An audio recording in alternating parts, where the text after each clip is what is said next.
I'm going to start and it was supposed to be me. So that's embarrassing. My name is Kimá Taylor, and I really want to thank everyone and welcome you to our Learning Community webinar on addressing and promoting health equity. Before we start, I just want to do some housekeeping items. The first is that this learning event is being interpreted live into Spanish. If you would like to use this service, please click the globe. It's a globe and it says interpretation underneath. Please click that globe in the bottom of your screen and select Spanish. If you're dialing in from a phone, you can click the 3 dots on your screen and select Spanish.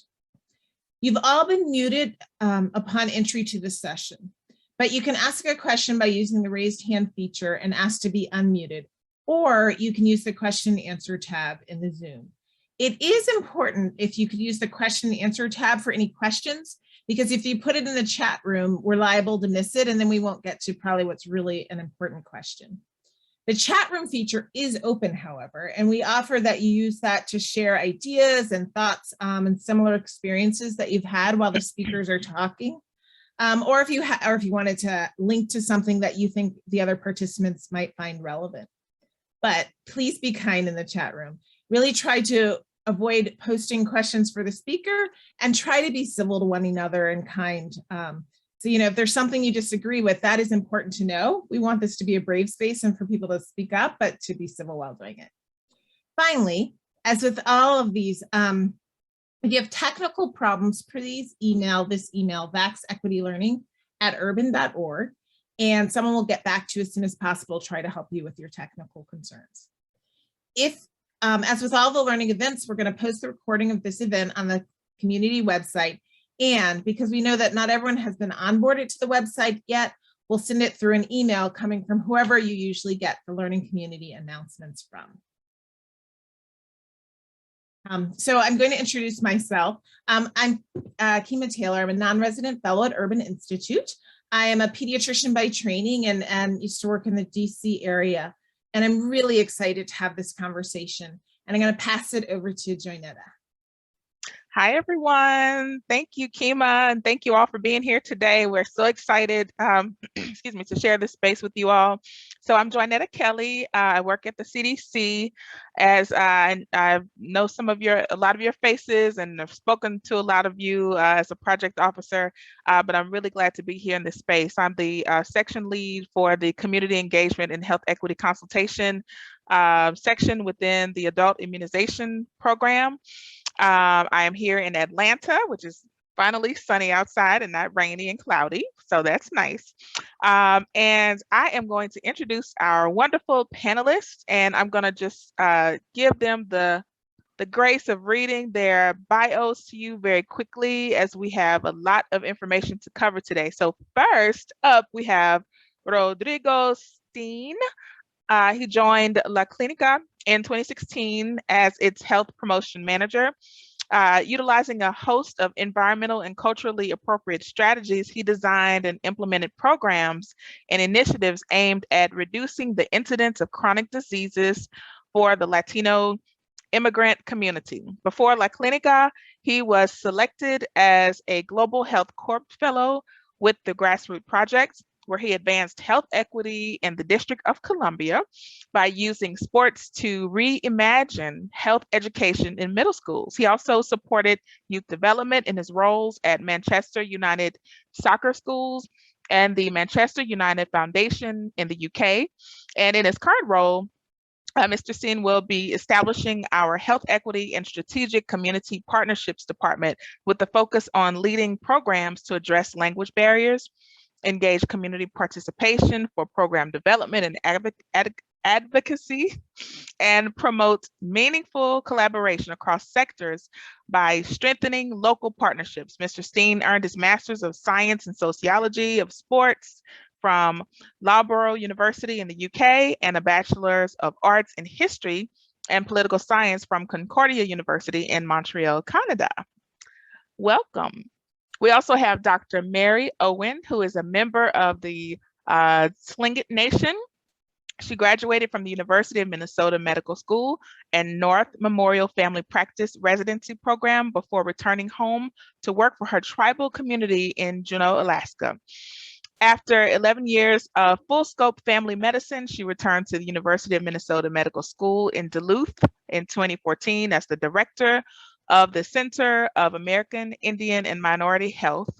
Her work includes developing and managing programs to increase the numbers of American Indian and Alaska Native students entering medical careers, outreaching to local and national Native leaders to ensure that CAIMH and the University of Minnesota Medical School remain in tune with American Indian health care and education needs, developing a track for all students interested in providing healthcare to AIAN communities, and developing research efforts to address AIAN health disparities. She continues to provide clinical care at the Center of American Indian Resources in Duluth. And we are welcoming Dr. Owen. Thank you both for joining us today. So before we get started with our panel, we want to participate, do a little bit of participation, just to make sure everybody's awake. It's 2 o'clock Eastern time. And we know that some people are probably starting to, just go on down, but we want to bring everybody back up. So we want to participate in a Jamboard. For those of you who don't know what a Jamboard is, it's just something where you can chime in anonymously. So please participate and let us know how you feel about a certain topic, which in this case is health equity. So we would like everyone to click on the link. Oh, sorry, here it is on your page. So there is a small notepad. There is a square box there it is, the pointer is pointing to it. The 4th icon there, if you click on that and type in what health equity means to you, it will appear. You can also dress it up with nice colors, probably different types of fonts, and personalize it a little bit. And let's do that. We want to hear from you. We want to know what health equity means to you. And we're going to just call off some of these quickly before we get into the meat of the topic. So feel free to go ahead. And for some reason, if you can't click this, but you still want to participate, just feel free to add your comment to the chat box.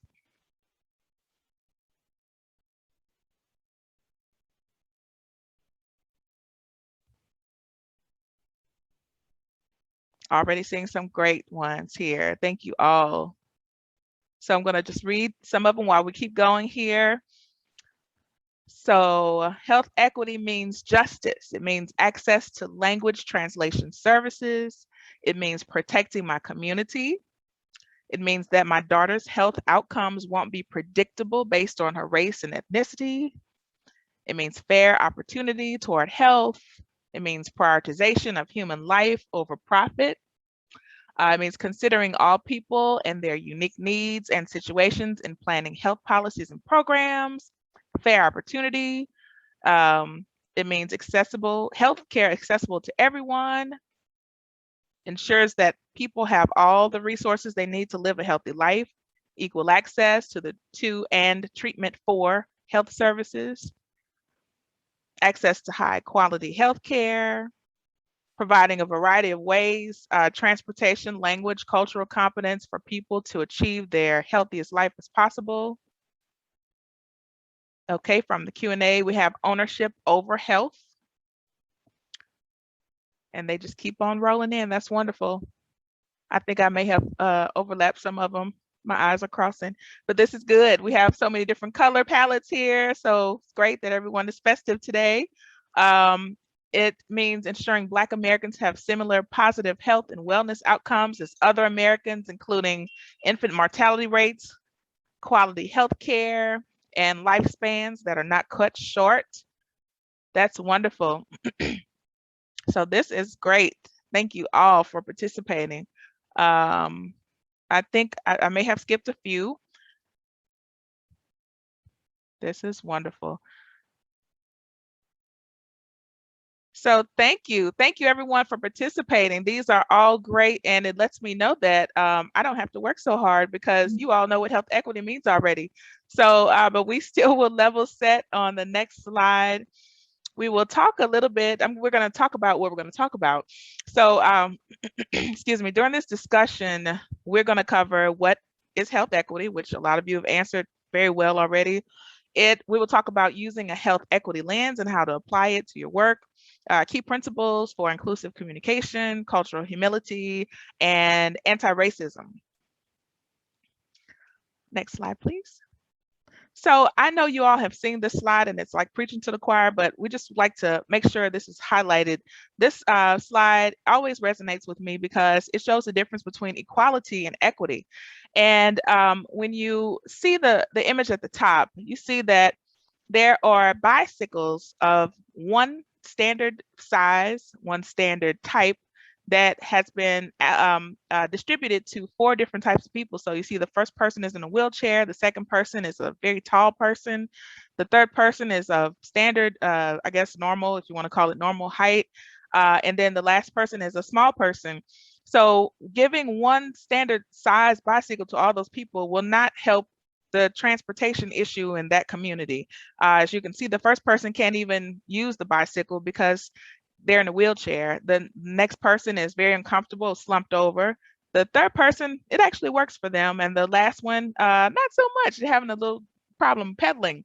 So that's an example of what equality is. When you just kind of throw something or give resources to a group of people and don't necessarily think of the different needs that they have. Now, the second image at the bottom, which is the equitable image, is okay, we have a bicycle that is compatible for the person who uses the wheelchair. We have a larger bicycle for the tall person. We still have that same one for the standard or the quote unquote normal height of the third person. And then for the last person, we have a smaller bicycle. That's what equity is. It's meeting a person where they are so that they can achieve the same or live the best health, the best of life they can in as it pertains to their health.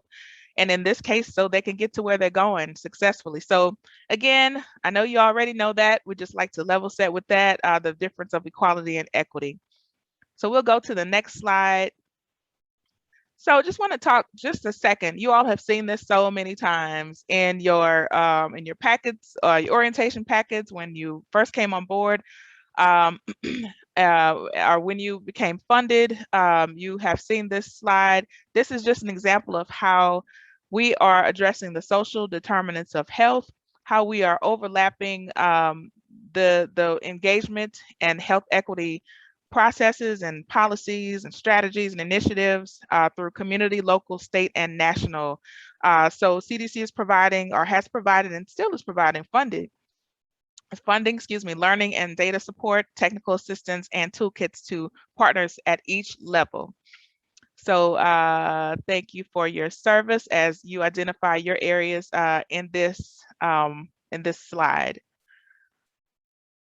All right, we'll go to the next one. And you know something, we like to make sure we level set also with this slide. We like to talk about how we use a health equity lens. And of course, I'm not going to read all this to you. You all will get the slides, but just to highlight some of the areas here, you know, no matter how much we are all similar, everyone is not the same.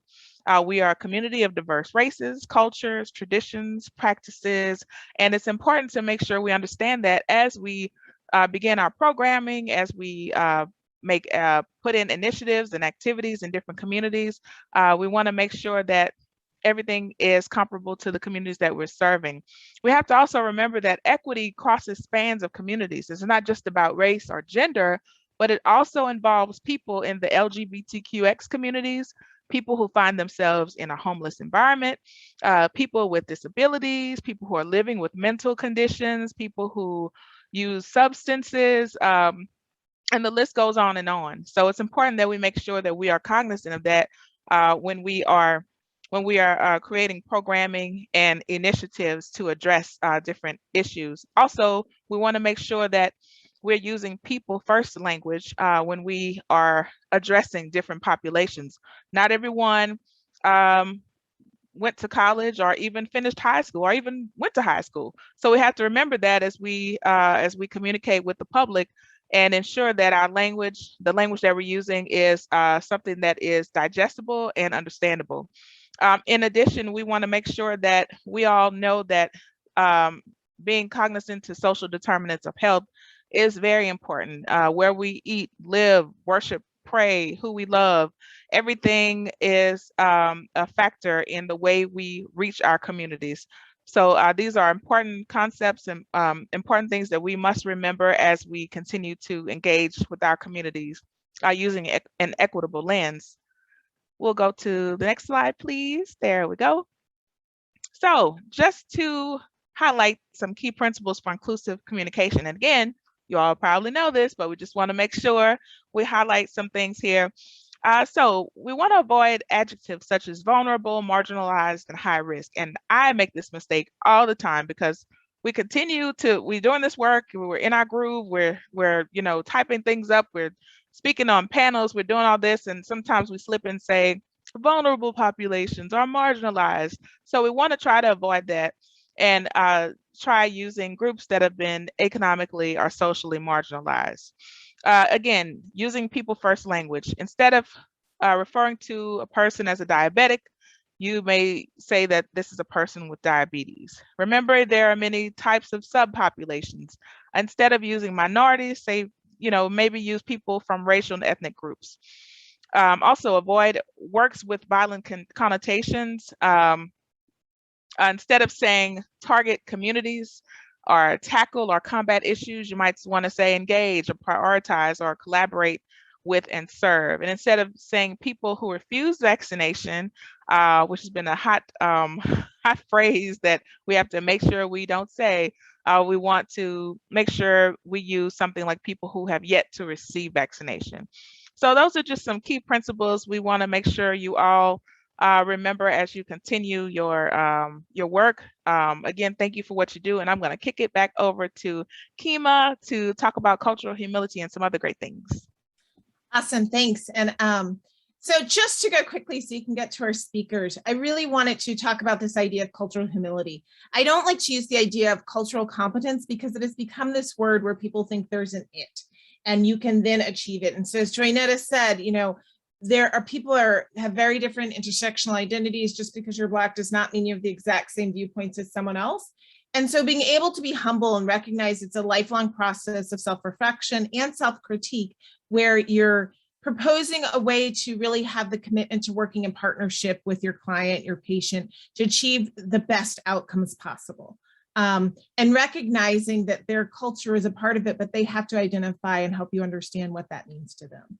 Next slide. And you'll have these slides, so I'm just going to go through them quickly because I want to get to the presentations. But that does link into the idea of anti-racism. And all of this goes together. When you're looking at health equity, it's not just equitable access in my mind, it's really outcomes, right? It's how making sure the outcomes that are achieved, people achieve their highest wellness possible.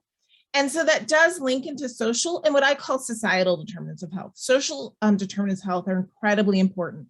Whether there's whether you have access to food, whether you have access to transportation.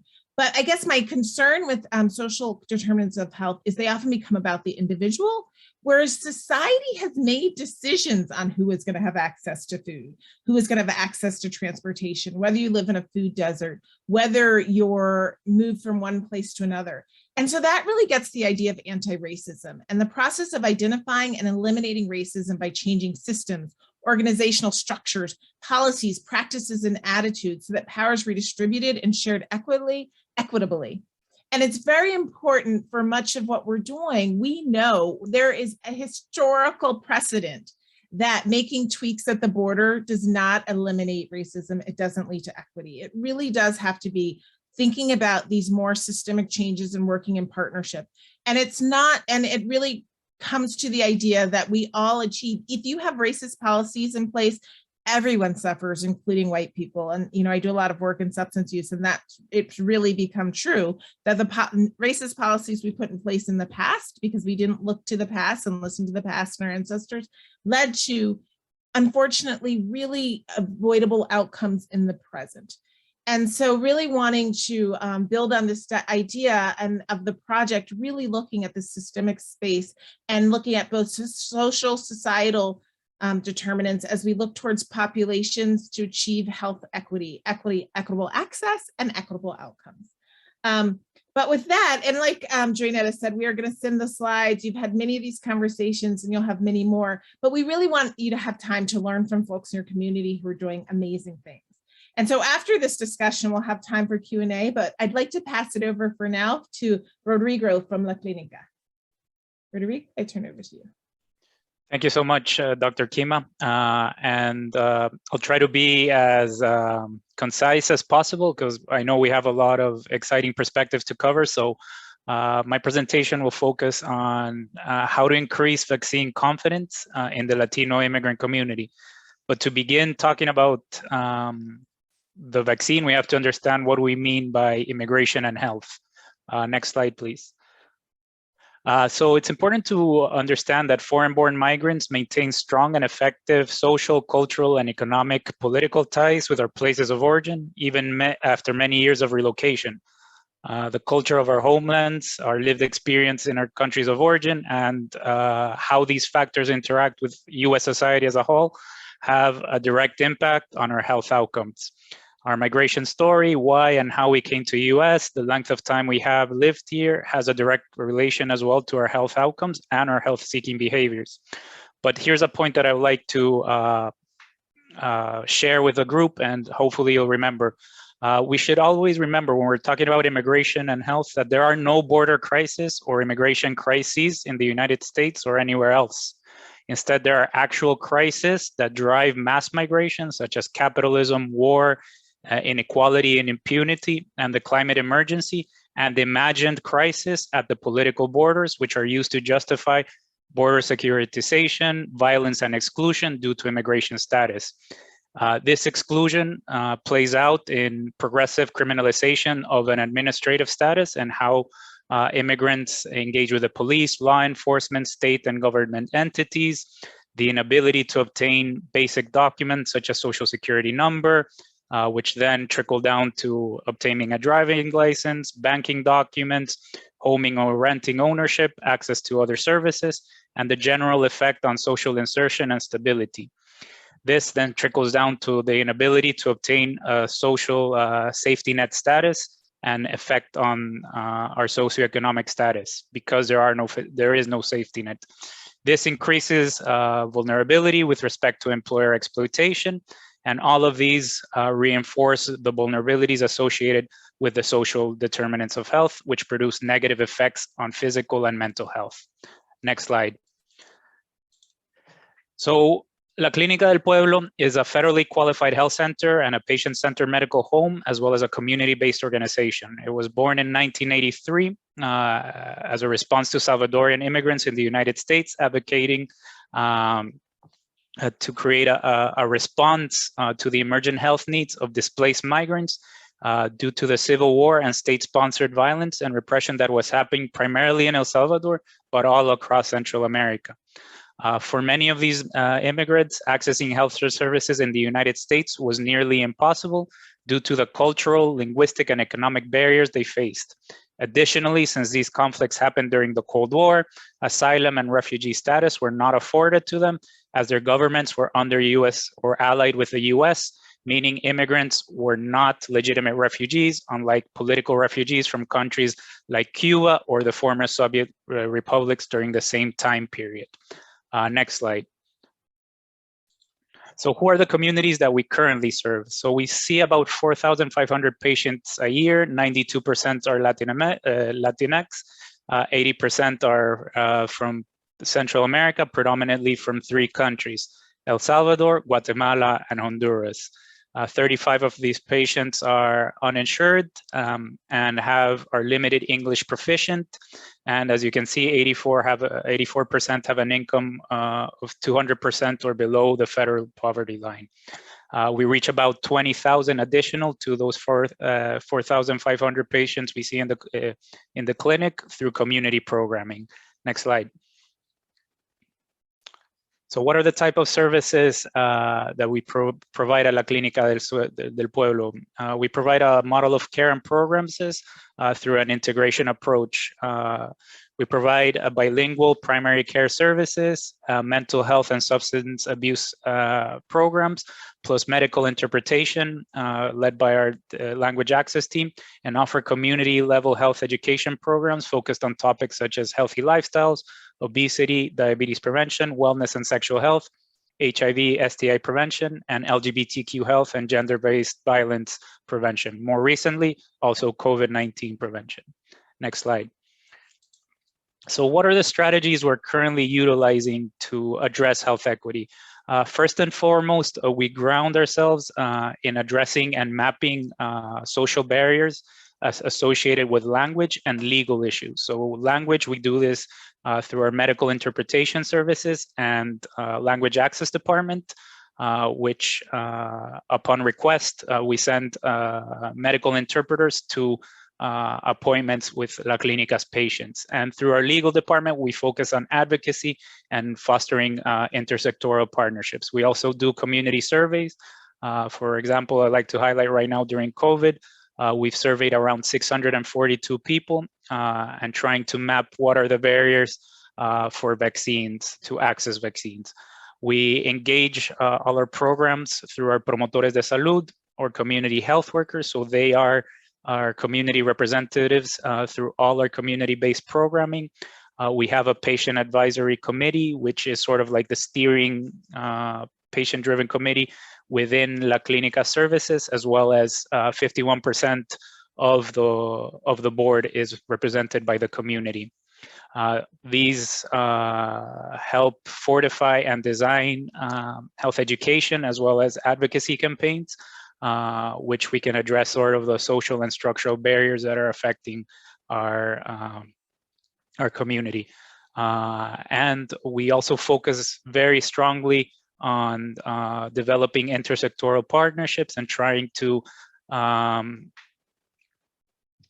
not teach, but communicate how important or how to view immigration as a social determinant of health, and how those partnerships that we try to foster can address some of those issues, whether that's food banks, whether that's transportation and legal. We constantly try to bring the element of immigration and how a partnership can respond to that. And most importantly, to address sort of the structural determinants, we have a strong advocacy participation through coalitions, statements, and testimonies, primarily coming from the community. Just to wrap up, how are we promoting vaccine equity in the community? We have designed, so next slide, please. So how are we designing vaccine equity in the community? So we have a health communications committee, which is also made part, which also has participation from the community, where we design health communication material with a health literacy focus in mind to combat some of the vaccine misinformation that we're seeing on social media and traditional media. So we distribute these in community outreach events and as well on social media. So we've developed a number of these to produce, to comply with real-time public health guidance throughout the COVID pandemic, including testing, infection control, and now vaccination. So yeah, so I know we're tight on the time, so I hope that gives you a very brief overview of La Clínica's approach to health equity, how we're trying to promote vaccine equity. And yep, I think that was 5 minutes, right? Thank you so much, Rodrigo. Yes, we really appreciate that presentation. And yes, in the interest of time, we are going to move on. Thank you again. We are going to go to our next presenter, which is Dr. Owen. Go ahead, please. Hello, can you see me? Yes. Okay, I don't see my, anyway, thank you for inviting us to give a little presentation on some of the work we've been doing in our communities. I also want to give a shout out to Mr. Stein. Many of us Indigenous folks recognize the false borders that are at both the northern and southern parts of the United States, and are happy that you're doing this work, working for our relatives. The next slide, please. The Association of American Indian Physicians is an organization that's been around, just some background, been around for about 50, we're celebrating our 50th anniversary next year because we couldn't this year because of COVID, but with the intent of addressing health disparities by increasing the number of Native American health professionals. And you can see how low our numbers are just in physician-wise, 0.4%, even though our population is closer to 1% if you're only Native, or if you're talking about those of us who are of mixed heritage now and still identify primarily as Native, or closer to 2.3, 2.5% of the population. So, just some issues to think about when we talk about serving Native people. And part of our mission is really always to integrate some of our traditional ways into, or a lot of our traditional ways into healthcare and providing healthcare for Native people. Next slide, please. I'm going to fly through this because I just learned of the time limit. We have 574 recognized, federally recognized tribes. Remember that there are many state recognized tribes as well that are not counted in this number. And we are spread across the United States, though primarily we're located in the West. Alaska does have about close to half of those tribes. Only 35 states have tribal headquarters, and the way that this affects us is, you'll see the inequity listed below. We don't have nearly the amount of funding that we need to serve our tribes. One of the reasons is that not all of the states have a tribal headquarters, and so therefore don't have representation in Congress. Importantly, and I'll talk about it a little in a minute or so, our healthcare is provided primarily through the Indian Health Service, and that service is significantly underfunded. Next slide, please. Thank you. So just as far as COVID and healthcare equity, some of the challenges that we've seen, most people are probably aware that we have some of the highest rates of all populations. Nothing new. We had the same problem with H1N1. We died at 4 times the general population from H1N1 flu. So again, we're used to that, and our health disparities also across the board are some of the worst. Vaccine hesitancy, although we have seen a great return on our vaccine efforts, there are still pockets that we're having to figure out new ways to address problems with.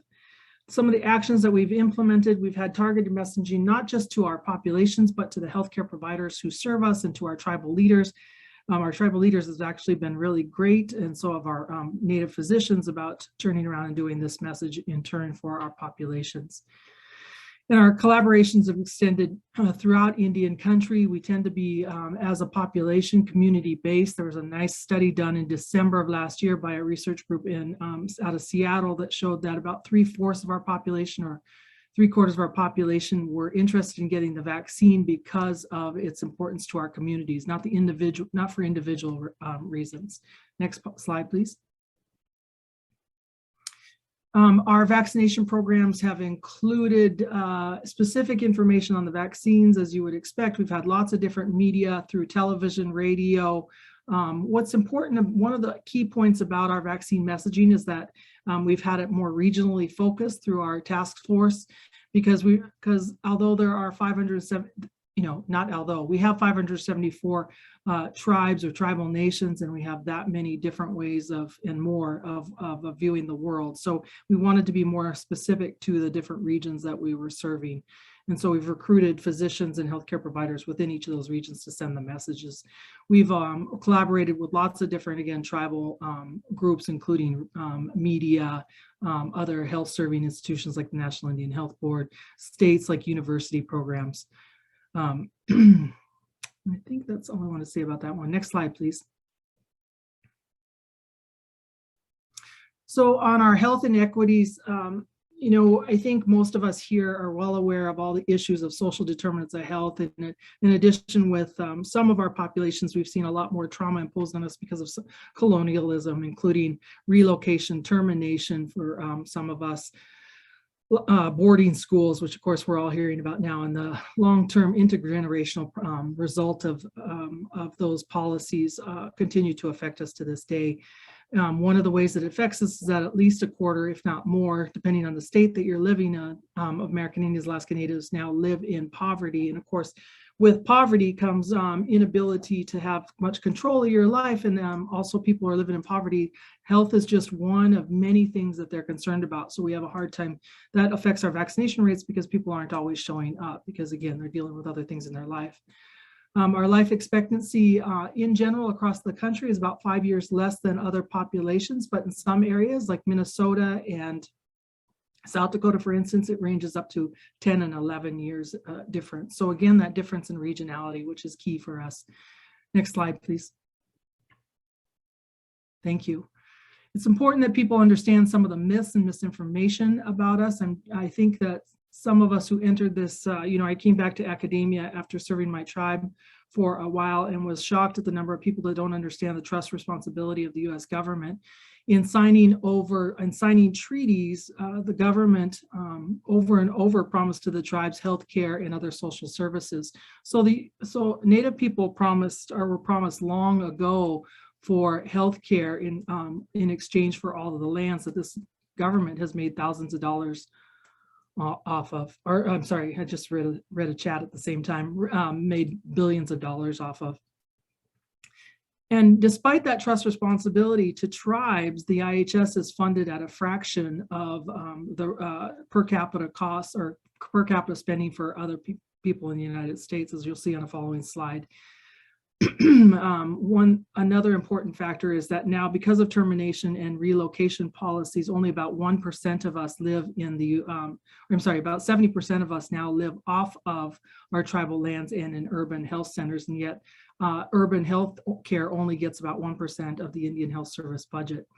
And this is the slide that I wanted you to see. If you look to the far, to one end, you'll see Indian Health Service spending per user is $3,779 versus, say, the VA, which is at $9,574, or national health spending per capita at $9,409. So again, less than half of the per capita spending for other populations. Next slide, please.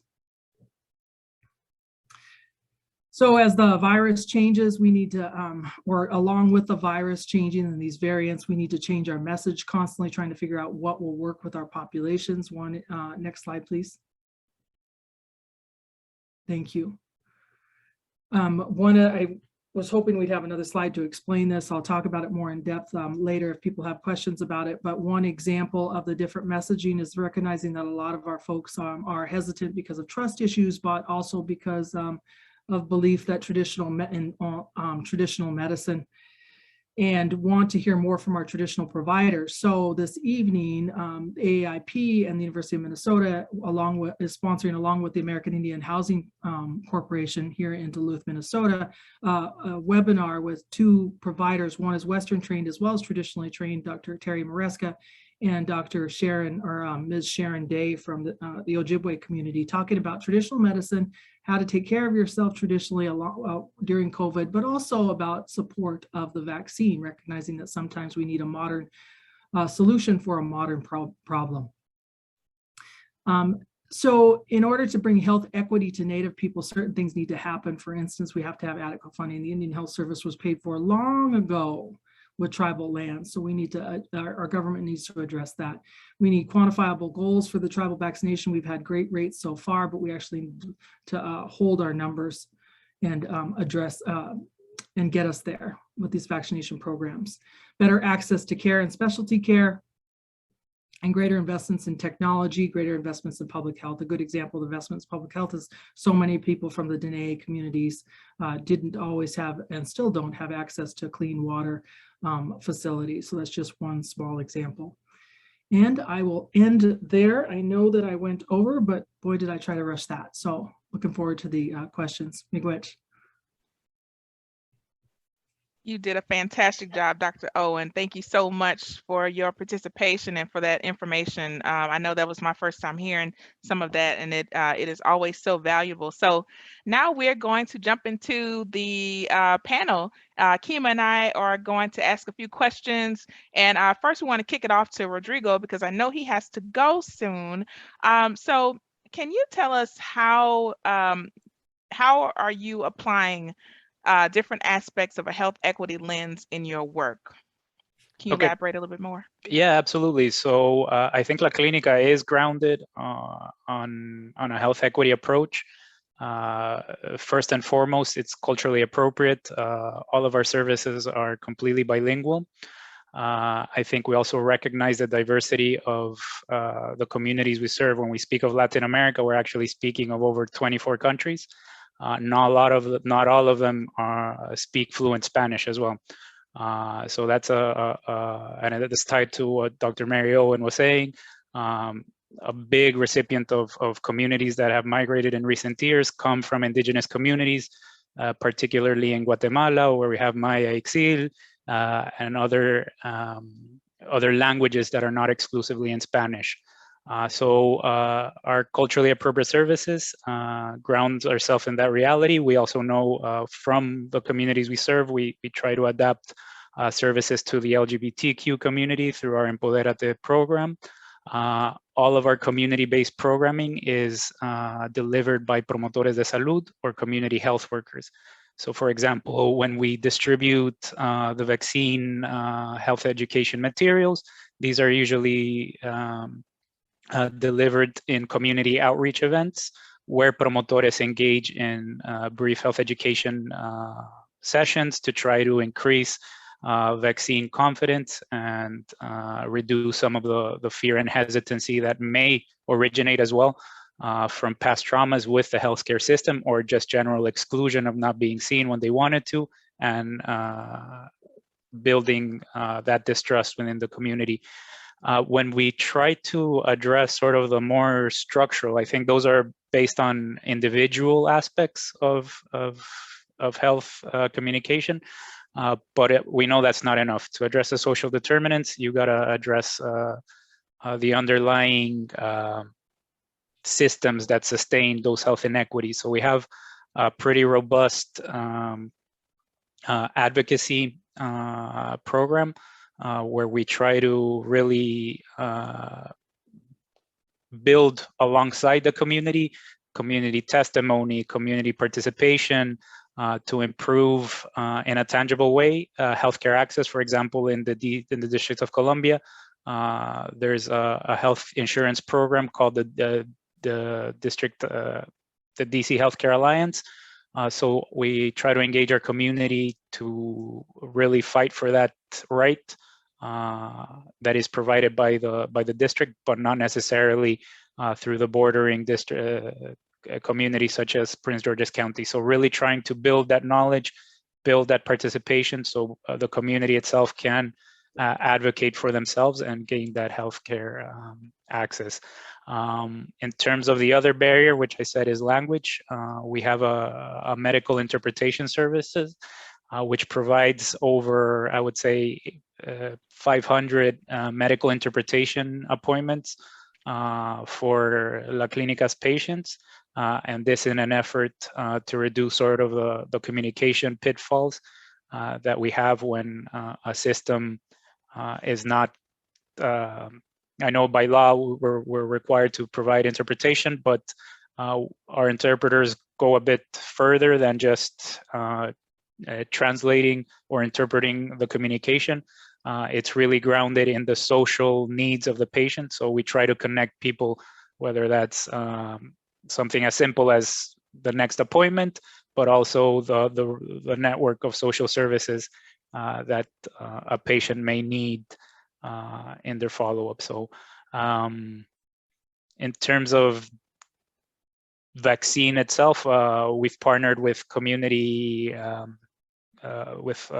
other clinics such as Luminous Health, which is has a mobile ban, and we've actually been the one who through our local knowledge has indicated places for Luminous Health to really provide the vaccination sites, which will be of most benefit to people who have been traditionally excluded or not receive services. So we're also providing extended hours for vaccines in-house, and really just engaging the community and trying to dispel some of the hesitancy and the fear surrounding the vaccine through the use of technology, Facebook live sessions, and other strategies. Thank you so much, Rodrigo. We had a question to come in for you in the chat, and Dr. Owen, we're going to get to you in a second, so don't lose hope. So Rodrigo, can you share the COVID messages for Latinx communities, for groups that are in Michigan? I think they wouldn't be much different. Well, I don't know the groups that are in Michigan first, but I wouldn't imagine they being that different. I think our messages are designed so with a health literacy focus. So it's relatively simple, the action that we want people to take. It's promoting that vaccines are safe and that we recommend everyone to get them, because it's not only about protecting yourself, you're protecting your community. I think that what an approach that may be worth considering is when and how you integrate that messaging. I think what has helped us in particularly is engaging promotores, community health workers, and delivering this health education material in places that people live, play, and work. Particularly, I can point out to a particular success story where we had embedding a promotor tent within a farmer's market. The farmer's market where people come and collect their SNAP and WIC benefits, and there we deliver the health communication material. So I think the messaging has to be aligned with the public health guidance. We don't design that. We sort of keep what the CDC is saying. It's very much aligned. But how we deliver it, I think, has to be reflected in the community needs. So for the participant in Michigan, where are the people congregating on a regular basis? The supermarket, construction sites, it is there that is most effective and usually delivered by someone from the community itself. Thank you so much. Dr. Kimá, would you like to ask? Yeah, thank you for both of you, but we'll start with Dr. Owen. Recognize, both of you and all of us recognize that health inequities are not new. Both of you are doing advocacy to improve equitable outcomes, and the vaccine has opened it up for the broader public, but this is something that's been longstanding. Have you learned anything that's surprising for this particular pandemic that you'd like to share with the audience? Any, something that's different that you had to do differently, something that was incredibly effective, or just, air surprise that you wanted to share? Yes, I don't think it's anything new to anybody, but I was surprised about the vehemence in some sectors, even amongst my own population, against the vaccine. And the willingness to put aside community for your own personal autonomy. So the autonomy of self over the autonomy of community. That was a little bit surprising. The other thing that was surprising to me in a good way was finding out that if you were able to get a group of folks corralled, so to speak, and not the right language, I know, but together, and let them ask their questions and be aware of the questions that they might ask. Like I had a heads up that people were really concerned about the ingredients in the vaccine, and then be able to address those specific concerns and fears that I felt like I actually got a little bit more buy-in. I have also been surprised just in my own clinics how resistant people are to me as a provider at times, and how more difficult this has been ever to get a message across to my patients. And I don't usually struggle with that as much, because I always work in my own in tribal clinics, so I have some buy-in naturally. So those things have surprised me a little bit. La clínica? Yeah, I think I wouldn't say surprise, but I think it's more of what we encountered, for example, in this community survey where we were interviewing the reasons why people had been hesitant for vaccine. A lot of it came down to the response of the public health agencies and the department to transition everything online, assuming that was going to be the solution that's going to fix everything. What we saw is pages that were poorly translated, poor access. So it's this access doctrine that we assume that one, everyone does have access, and two, that is going to fix everything. So I think our surveys were showing I can't use a system. I feel I rather not engage with it because it's sort of like intimidating. I saw as well a lot of things that were surprising me were sort of like the vaccines became a consumer market, right? Like, well, I don't trust this type of brand because the other. So it became sort of like I'm shopping for my. It became another consumer choice instead of a public health guidance, and I think that speaks volumes to our dominant system, right? That it's sort of built on consumer choice rather than public health and public and benefiting the community. So I think those were the two big ones. Assuming that technology was going to be the cure for all, and this dilemma of not necessarily mistrusting the vaccine, but not trusting the ones that was being offered to them. Thank you so much for that. I'm sorry, go ahead, Dr. Kimá. No, I was just going to say thank you.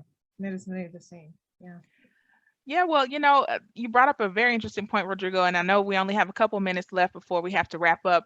You brought up the issue of trust, and you know, I know this question wasn't wasn't shared with you all, but I work on the social media collaboration with organizations who are, you know, trying to fight misinformation and disinformation.